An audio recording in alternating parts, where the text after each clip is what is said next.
नमस्कार दोस्तों, मैं गौरव स्वागत करता हूं एक बार फिर से आप सबका आपके अपने परिवार स्वाध्याय श्री में। आशा करता हूं कि आप लोग बहुत अच्छे होंगे और अच्छे से अपनी पढ़ाई कर रहे होंगे।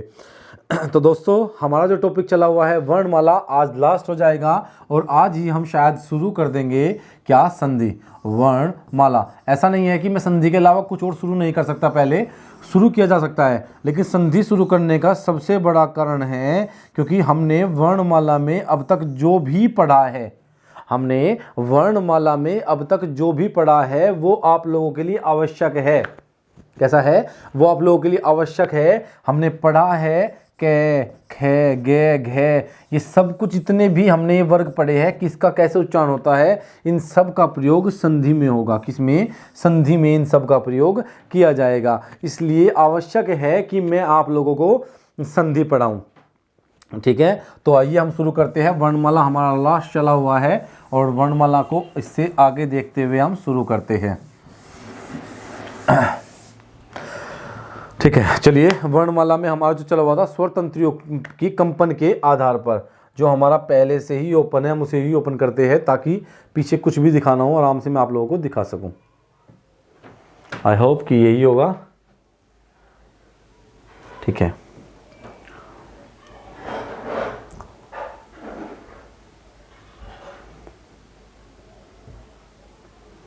ठीक है, चलिए।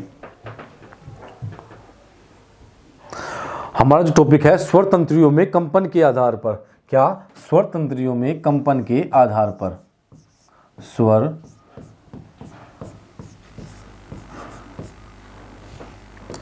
बस ऐसा हो जाता है कई बार लिखते हुए कि समझ में नहीं आता क्या लिखें। स्वर, क्योंकि लिखते कुछ और है, लिख कुछ और जाता है। तंत्रियों में, स्वर तंत्रियों में कंपन के आधार पर।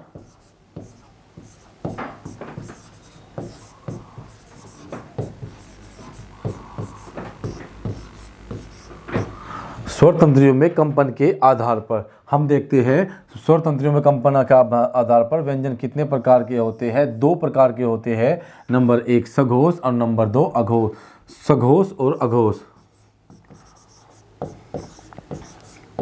सघोष जिसे घोष भी बोला जाता है। क्या? जिसे घोष भी बोला जाता है। और एक होता है अघोष। मैंने इनकी डेफिनेशन आपको कल वाली क्लास में अच्छे से बता दी थी कि सघोष क्या होते हैं और अघोष क्या होते हैं। ये सब कुछ मैं आपको बता चुका था बहुत अच्छे से। ठीक है ना? सघोष वे होते हैं जिनमें स्वर तंत्रियों में कंपन होती है। अघोष वे होते हैं जिनमें स्वर तंत्रियों में कंपन नहीं होती, बस केवल श्वास का ही प्रयोग किया जाता है। ठीक है ना? तो अब हम देखते हैं सघोष और अघोष। इसकी डेफिनेशन कल मैंने आपको बताई थी, तो आज बताने की आवश्यकता नहीं है कि टाइम वेस्ट नहीं करते। ठीक है, टाइम वेस्ट इसमें नहीं करते। चलिए, सघोष वर्ण कौन कौन से होते हैं बताइए। प्रत्येक व्यंजन वर्ग का तीसरा, चौथा और पांचवा। प्रत्येक व्यंजन वर्ग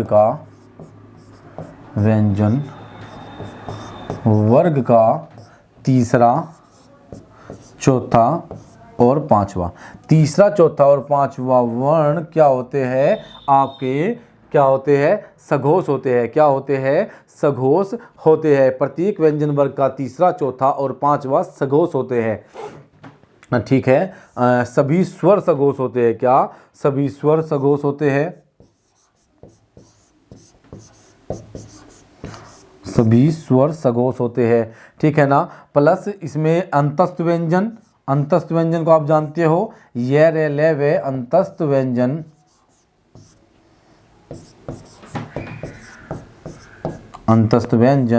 ये रे ले और वे, ये सभी क्या होते हैं? ये सभी सघोष होते हैं। और अगर बात करते हैं हम प्लस में, है भी इसमें ही आता है। क्या है भी सघोष में ही रखा जाता है। क्या? है को सघोष में ही रखा जाता है। ठीक है ना? है को सघोष में रखा जाता है क्योंकि इन सभी के उच्चारण से हमारी स्वर तंत्रियों में कंपन होती है।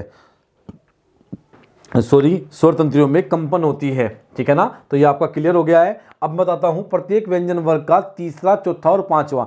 अब व्यंजन वर्ग क्या है मुझे आपको ये दिखाना है, इसलिए मैंने इसी पीडीएफ को लिया है। क्वेश्चन थोड़े से इस पे पेजेस कम हैं लेकिन फिर भी चल जाएगा। ठीक है, ये देखिए प्रत्येक व्यंजन वर्ग का तीसरा, चौथा और पांचवा। मैंने क्या कहा है, प्रत्येक व्यंजन वर्ग का तीसरा, चौथा और पांचवा, इनको हम हटा देते हैं यहाँ से। ठीक है ना, इनसे कुछ नहीं करना है, ये बाद की बात है क्योंकि सभी स्वर आपको लिखवा दिए गए हैं। ठीक है, अब देखिए मैंने कहा है प्रत्येक व्यंजन वर्ग का तीसरा, चौथा और पांचवा। मैंने कहा था व्यंजन वर्ग, कै एक व्यंजन है, इसका वर्ग क्या है, कै वर्ग, चै वर्ग, टे वर्ग, तै वर्ग और पै वर्ग। तो अब देखिए प्रत्येक व्यंजन वर्ग का तीसरा, चौथा और पांचवा, ये सभी क्या है, सघोष है। क्या है, सघोष है, क्योंकि इनमें सभी के उच्चारण में हमारे स्वर तंत्रियों में कंपन उत्पन्न होती है। सभी स्वर सघोष होते हैं आपके, य रे ले वे अर्थात अंतस्थ व्यंजन सघोष होते हैं। दूसरा आपका है सघोष होता है। ठीक है ना, ये तो आपको समझ में आ गया क्योंकि आपसे एग्जाम में सीधे ही पूछ लेगा वो, आपसे एग्जाम में वो बिल्कुल सीधे पूछेगा कि इनमें से कौन सा सघोष है और कौन सा सघोष नहीं है, वो डायरेक्ट आपसे सीधा पूछ लेगा। अब देखते हैं अघोष के बारे में। अघोष होता है प्रत्येक व्यंजन वर्ग का, प्रत्येक व्यंजन वर्ग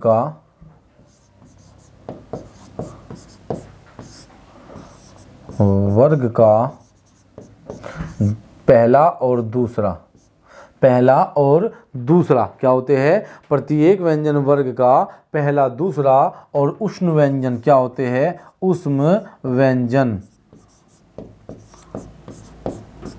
शय और शय क्या हुआ, शय और शय कितने हुए, शय। है कहाँ चला गया, है आपका इस तरफ आ गया है। क्या हुआ, है आपका यहाँ पे आ जाता है सघोष में। कुल संख्या कितनी होती है दोनों की देख लेना, कुल संख्या, कुल कितने होते हैं और ये कुल कितने होते हैं। भाई जब इतने सारे हैं तो ये कुल मिला के कितने हो जाएंगे, 31 हो जाएंगे, 31, और ये कितने हो जाएंगे, ये हो जाएंगे 13। तो 31 का और उल्टा कर दीजिए 13। ठीक है, अघोष 13 और 31 होते हैं आपके कुल सघोष होते हैं। क्या होते हैं, सघोष। दोबारा बोल रहा हूँ, सघोष वर्ण वे होते हैं जिनमें स्वर तंत्रियों में कंपन होती है। और अगर बात करता हूँ प्रत्येक व्यंजन वर्ग का दूसरा, तीसरा, चौथा और पांचवा सघोष होते हैं। सभी स्वर सघोष होते हैं। क्या होते हैं, सभी स्वर सघोष होते हैं। देखिए सभी स्वर सघोष होते हैं और आपका और क्या है भी सघोष होता है, अंतस्थ व्यंजन सघोष होता है। अघोष की बात करते हैं तो प्रत्येक व्यंजन वर्ग का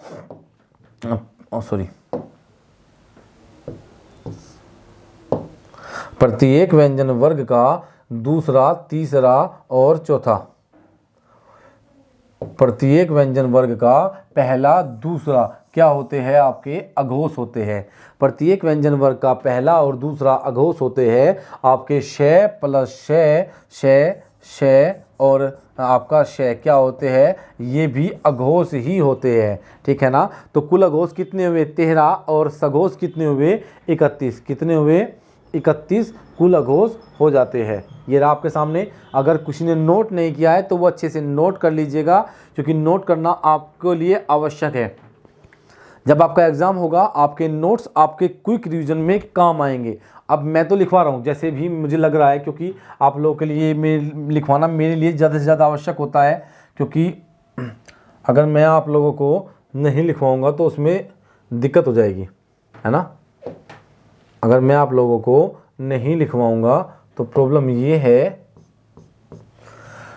मुझे ज़्यादा से ज़्यादा इसलिए लिखवाना होता है ताकि अच्छे से आप लोगों की समझ में आ सके। लेकिन आप लोगों को लिखना आवश्यक इसलिए है ताकि एग्ज़ाम के समय पे आप लोगों को एक बूस्टअप मिल सके, एक क्विक रिवीजन मिल सके।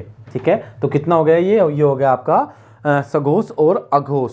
ठीक है, ये आज व्यंजन कंप्लीट हो गया आपके, बिल्कुल लास्ट चल रहा है। ठीक है ना, आज व्यंजन का बिल्कुल लास्ट चल रहा है।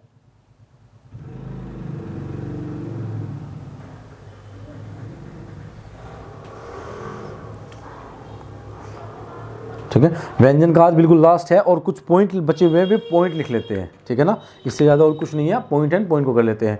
अर्ध स्वर किसे कहते हैं, क्या कहते हैं, अर्ध स्वर।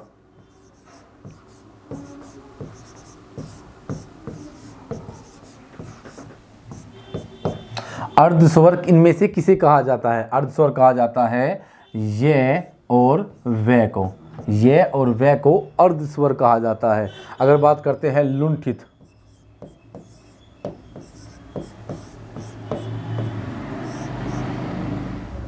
लुंठित, या हम कह सकते हैं प्रकंपित। क्या? प्रकंपित। क्या हुआ? लुंठित या प्रकंपित वर्ण कौन सा होता है? लुंठित या प्रकंपित वर्ण कौन सा है? रे। अब लुंठित क्या होता है? लुंठित या प्रकंपित क्या होता है? देखिए, लुंठित क्या होता है या प्रकंपित क्या होता है, एक ही बात है। जीभ में कंपन होती है। लुंठित वर्ण उसे बोलते हैं जिसके उच्चारण करने में हमारी जीभ में कंपन होती है। वायु जब जीभ से निकल के आती है तो गोल घूम के निकल जाती है। जैसे आप कहोगे, आप किसी भी वर्ण का उच्चारण इस तरह से नहीं कर सकते जैसे आप रे का कर सकते हो। रे, रे, क्या बोलते? नहीं हो सकता, नहीं हो सकता। बार बार जीभ, आपकी जीभ का जो अग्र भाग है वो हिलेगा, और बार बार अगर आप चाहोगे तो ये ऐसे ही उच्चारण कर सकते हो, रे, रे। क्या कर सकते हो? रे। इसे क्या बोलते हैं? लुंठित। जब हमारी जीभ में कंपन होती है, जीभ में कंपन होती है, ठीक है ना। आपसे एक्स्ट्रा कुछ नहीं पूछेगा, कुछ भी नहीं पूछेगा, बस एक बात पूछेगा, लुंठित या प्रकंपित वर्ण कौन सा है, या लुंठित या प्रकंपित व्यंजन कौन सा है। बस सीधा का सीधा पूछेगा, इससे ज़्यादा आपसे वो कुछ भी नहीं पूछेगा, ठीक है ना। तो ज़्यादा इसमें जाने की आवश्यकता नहीं है, ठीक है। लुंठित या प्रकंपित वर्ण इनमें से कौन सा है, वो ज्यादा से ज्यादा यही पूछेगा, ठीक है ना। अब हम देखते हैं पार्श्विक।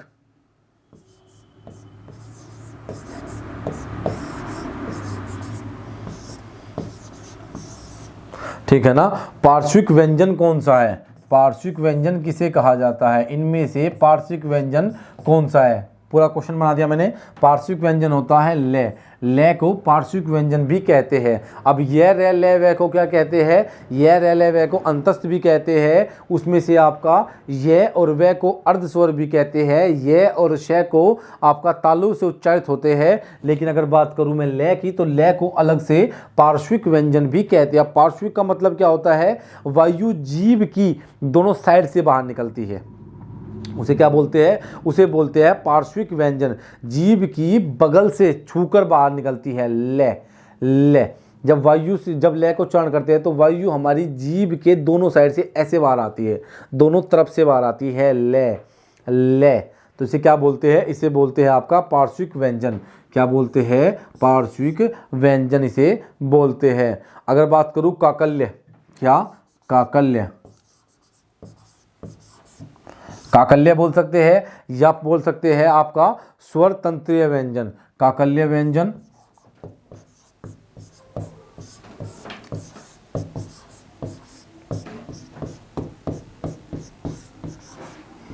स्वरतंत्रीय व्यंजन भी इसे बोला जाता है। क्या होता है?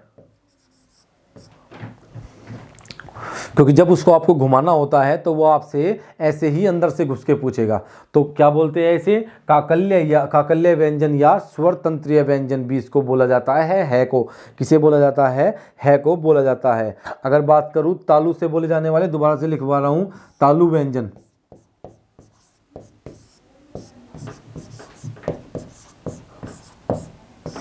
अब आपको तालु व्यंजन दिए लेकिन उसमें चे, छे, जे, झे, अयन नहीं दिया, तो कौन सा बचता है? ये और शे। यह आपसे दे देगा कि इनमें से कौन सा अंतस्थ व्यंजन आपका तालु से बोला जाता है, या इनमें से कौन सा उष्ण व्यंजन तालु से बोला जाता है। तो हम क्या करेंगे उसका?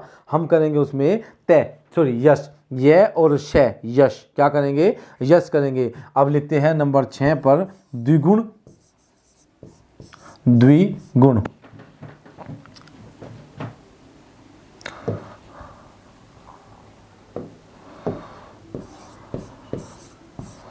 द्विगुण व्यंजन, या फिर हम कह सकते हैं आपका उत्क्षिप्त। क्या कह सकते हैं? उत्क्षिप्त।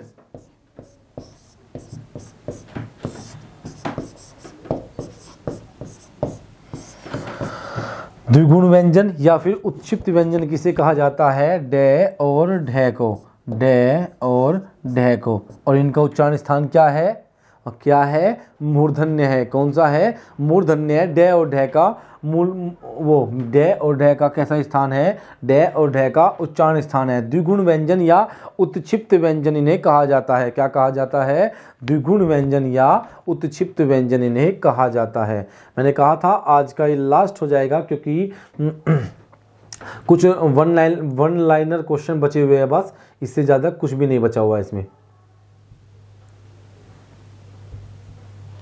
ठीक है, वन लाइनर क्वेश्चन बचे हुए, इससे ज़्यादा कुछ भी नहीं बचा हुआ है, तो इसलिए आसान हो जाएगा आज के लिए, लास्ट हो जाएगा ये। अब आपकी वर्णमाला आज खत्म कर दी जाएगी। ठीक है, अब देखिए मूर्धन्य, मूर्धन्य व्यंजन कौन सा होता है।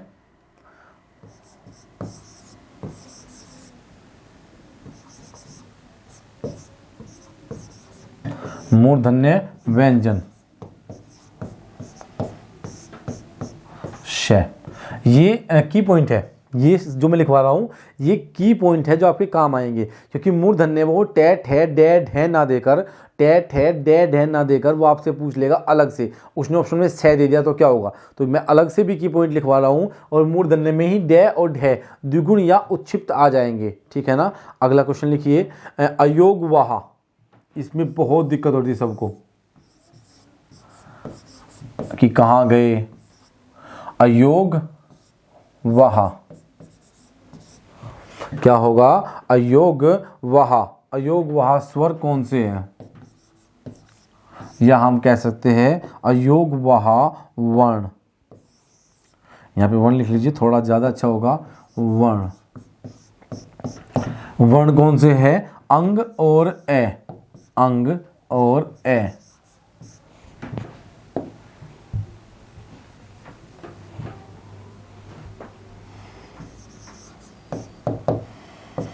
अंग और ए अर्थात विसर्ग, इन्हें क्या कहते हैं, विसर्ग को भी आपका अयोगवाह कहा जाता है। सिर्फ विसर्ग, ये विसर्ग ही तो है, ये विसर्ग ही तो है, तो अयोगवाह वे होते हैं अंग और ए, इन्हें अयोगवाह कहा जाता है, या फिर विसर्ग को भी अयोगवाह कहा जाता है। आपके की पॉइंट है, एग्जाम में पूछे जाते हैं यहाँ से। ठीक है ना। अगर बात करूँ मैं कंठोष्ठ ध्वनि, क्या कंठोष्ठ ध्वनि कौन सी होती है, कंठोष्ठ ध्वनि आपसे पूछ लेगा कि निम्न में से कंठोष्ठ ध्वनि कौन सी है।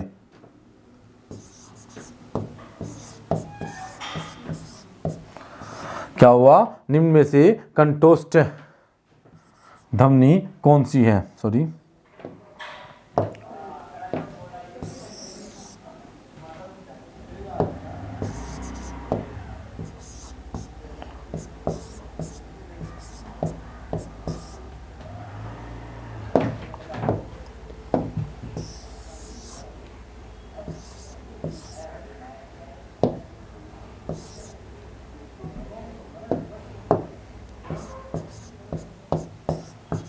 कंठोष्ठ ध्वनि, निम्न में से कंठोष्ठ ध्वनि कौन सी है, ओ और औ। ये कंठ और होठ से मिलकर बने होते हैं, ए प्लस ऊ से मिलकर बनता है ओ। ठीक है, ए प्लस ऊ के योग से क्या बनता है, सॉरी ओ बनता है। ठीक है, कंठोष्ठ ध्वनि हो गई। ये स्वर होते हैं, कंठोष्ठ ध्वनि जो होती है ये स्वर होते हैं, और इसे आपके ए प्लस ऊ के योग से बनता है कंठोष्ठ। तो आज ये आपका कंप्लीट हुआ है, आपका जो वर्ण था वो कंप्लीट हो चुका है। क्या हो चुका है, वो आपका कंप्लीट हो चुका है।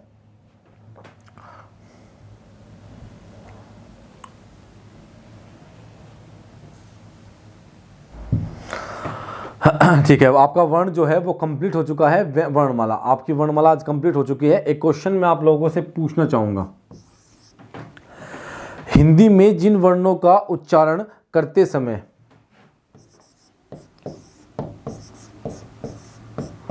हिंदी में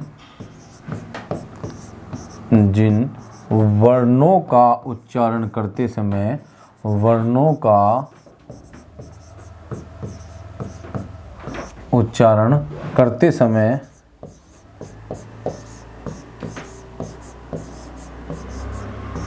केवल श्वास का प्रयोग किया जाता है। किसका, श्वास का प्रयोग किया जाता है। ठीक है, हिंदी में जिन वर्णों का उच्चारण करते समय केवल श्वास का प्रयोग किया जाता है, उन वर्णों को क्या कहते हैं? उन वर्णों को क्या कहते हैं? उन वर्णों को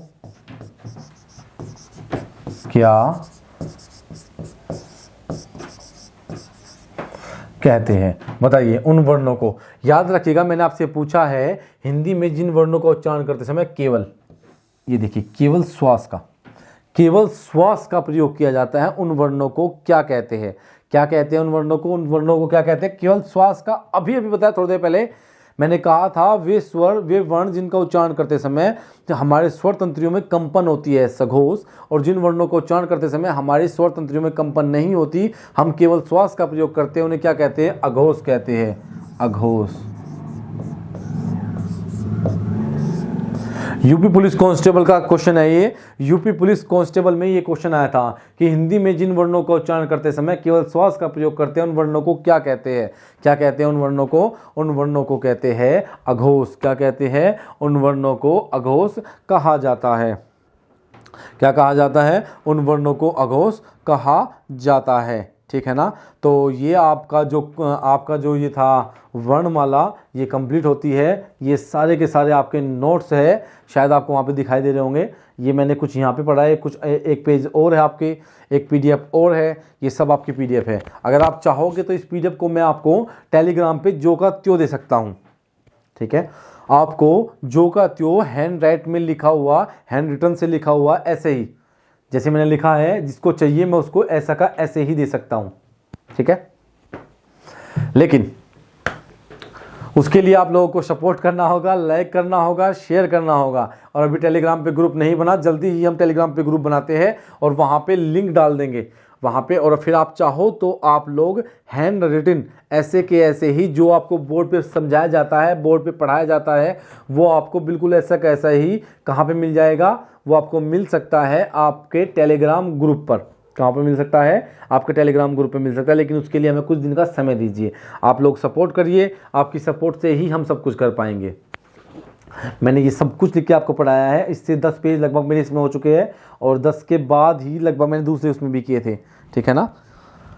और आप लोगों की डिमांड थी कि डिजिटल बोर्ड से ही पढ़ना है, तो लीजिए, हमने कर दिया अपना वादा पूरा। अब आपका नंबर है, अब आप लोग अपना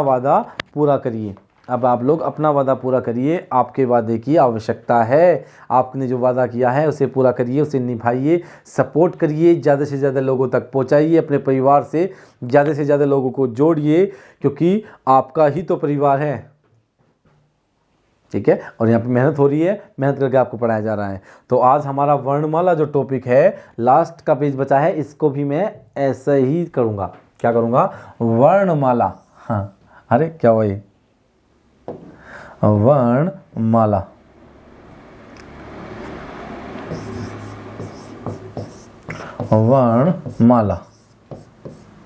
वर्णमाला आज हमारा कंप्लीट हो जाता है। क्या हो जाता है? हमारा वर्णमाला आज कंप्लीट हो जाता है। हो गया ना कंप्लीट? लगभग 7 से 8 क्लास हमने वर्णमाला में ली है। लगभग अगर घंटे में लगाओगे तो 4 घंटे में हमने वर्णमाला को ख़त्म कर दिया, और बहुत अच्छे तरीके से ख़त्म किया है। एक एक चीज़ को, किसी भी चीज़ को आपके लिए नहीं छोड़ा गया, बिल्कुल डिटेल में आपको समझाया गया है। ठीक है, तो आज से हमारा जो टॉपिक होगा वो होगा क्या? संधि। क्या होगा आज से हमारा टॉपिक? हमारा टॉपिक होगा संधि।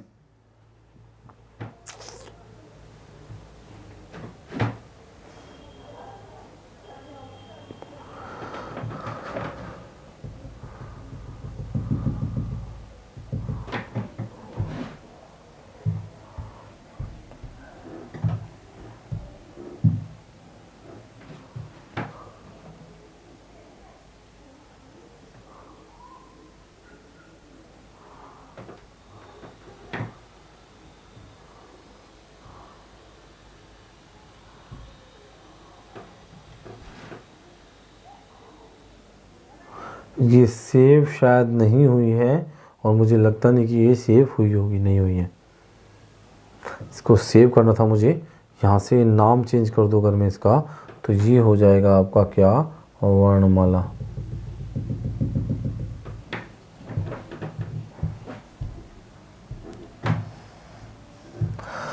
अभी समझ में नहीं आ रहा इसको सेव कैसे करूं, है ना। कहीं भी टच करने के बाद ये चला जाता है। मैंने पहले भी सेव किया है लेकिन समझ में नहीं आ रहा कि आज कैसे सेव करूं इसको, है ना। थोड़ा सा आप लोग हेल्प करोगे तो ये सेव हो जाएगा।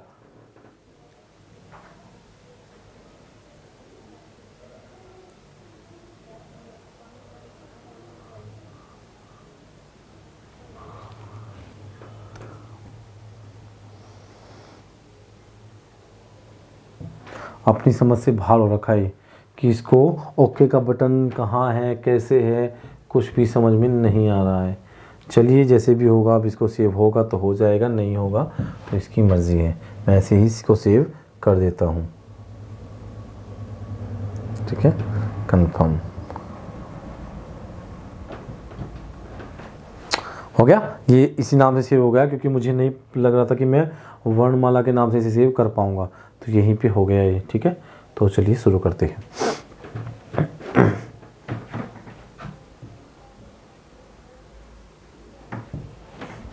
आज का हमारा जो टॉपिक है वो होगा संधि।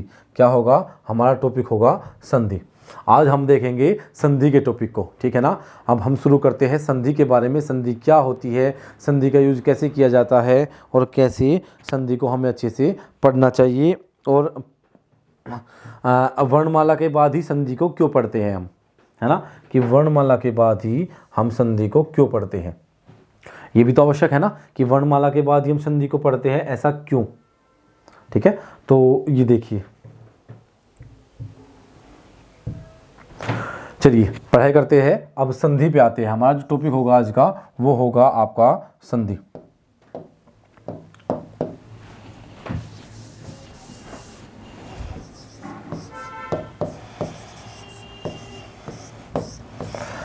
संधि, संधि किसे कहते हैं, संधि कहते हैं वर्णमाला के बाद संधि पढ़ने का कारण इसलिए होता है क्योंकि वर्णों को हमने बहुत अच्छे से समझा है और वर्णों का उपयोग ही संधि में किया जाता है, और मैं नहीं चाहता कि इसमें कोई भी दिक्कत हो, इसलिए हम वर्णमाला के बाद ही संधि को अच्छे से पढ़ लेते हैं। क्योंकि बाद में अगर हम मान लो पहले कुछ और पढ़ते हैं और संधि नियमों की आवश्यकता बहुत जगह पड़ती है फिर बाद में आके, और संधि को पढ़ने के लिए वर्णमाला की आवश्यकता होती है और ठीक है ना। और वर्णमाला को पढ़ने के लिए भाषा का ज्ञान होना आवश्यक है। तो सभी चैप्टर एक दूसरे से लिंक होते हैं, ठीक है। तो अब हम संधि को देखते हैं। संधि क्या होती है, दो वर्णों के मेल से जो विकार उत्पन्न होता है उसे संधि कहते हैं। क्या कहते हैं, उसे संधि कहते हैं, ठीक है। दो वर्णों के मेल से जो विकार उत्पन्न होता है उसे संधि कहते हैं। और संधि नियमों से बने किसी भी शब्द को वापस उसके मूल रूप में ला देना क्या कहलाता है, संधि विच्छेद कहलाता है। आज वर्बली देखेंगे क्योंकि आज इतना टाइम नहीं बचा कि मैं आपको संधि अलग से करा पाऊँ। समझा देता हूँ थोड़ा सा कि संधि नियम, दो वर्णों के मेल से जो विकार उत्पन्न होता है उसे संधि कहते हैं। जैसे एग्जाम्पल की बात करता हूँ, एग्जाम्पल आपका होगा, एग्जाम्पल थोड़ा सा आसान सा देखते हैं। मत प्लस अनुसार, मत प्लस अनुसार, ठीक है। अब देखिए मत प्लस अनुसार से बनेगा मतानुसार। क्या बना, मतानुसार बनता है। कैसे, अब ये क्या है, ये है संधि। क्या है ये है आपकी संधि। क्या हुई, संधि। और ये क्या है, ये दोनों, ये क्या है, ये है संधि विच्छेद।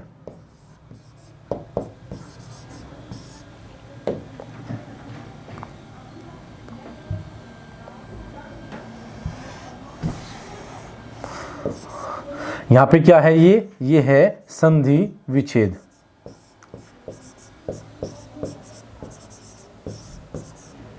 ठीक है। ये क्या है, ये है संधि विच्छेद। मैंने क्या कहा था कि संधि नियमों से बने शब्दों को वापस उसके मूल रूप में ला देना संधि विच्छेद कहते हैं। दो वर्णों के मेल से जो विकार उत्पन्न हो, से क्या कहा, संधि। ये वर्णों का मेल हुआ संधि, और वापस इसे मूल रूप में लेकर इसे क्या कहा, संधि विच्छेद। तो आज के लिए हम इतना ही रखेंगे। कल से आपका नया टॉपिक शुरू होगा जिसका नाम है संधि। लगभग 10 से 11 क्लास कम से कम इसमें होगी, तो अच्छे से तैयार हो जाइएगा, नोट्स बनाइएगा और अपनी तैयारी करिएगा अच्छे से। तो आज के लिए इतने रखेंगे। अगर अगर आपको अच्छी लगी है तो लाइक करें, शेयर करें और सब्सक्राइब करें, अपने परिवार को सपोर्ट करें दोस्तों।